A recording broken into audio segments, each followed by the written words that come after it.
سبعة أكبر زين. حسن أكبر من هنا. bu renk tamam bu renk زين güzel هالرنج تمام؟ renk lawn tamam hazır خمسة tamam وهذا. tamam inşallah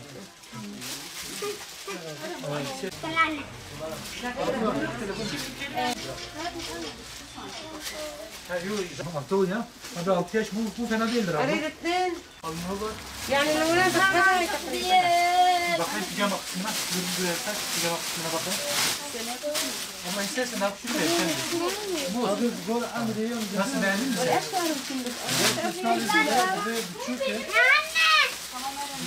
Dur vereceğiz sen.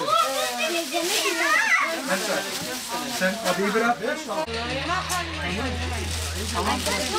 Öncelikle tekrar Ramazanınız mübarek olsun. 15 Ramazan Dünya Yetimler Günü vesilesiyle bir çalışma başlatmıştık daha önce. Hayırsever abilerimiz bize dönüş yaptılar. Bu çerçevede Artuklu Kervansaray Otel sahibi, hayırsever iş adamı Sabahattin Evrensel abimiz 965 yetimin giyimini üstlendi. Bu şekilde diğer hayırseverlerden gelenlerle beraber 1000 yetim giydirme programı çerçevesinde Allah'ın izniyle böyle bir çalışmaya imza attık. Yetim kardeşlerimizi giyindirmeye başladık. Nihayetinde neticede 1000 yetim ve üzeri İnşallah yetim kardeşimizi giyindirmiş olacağız.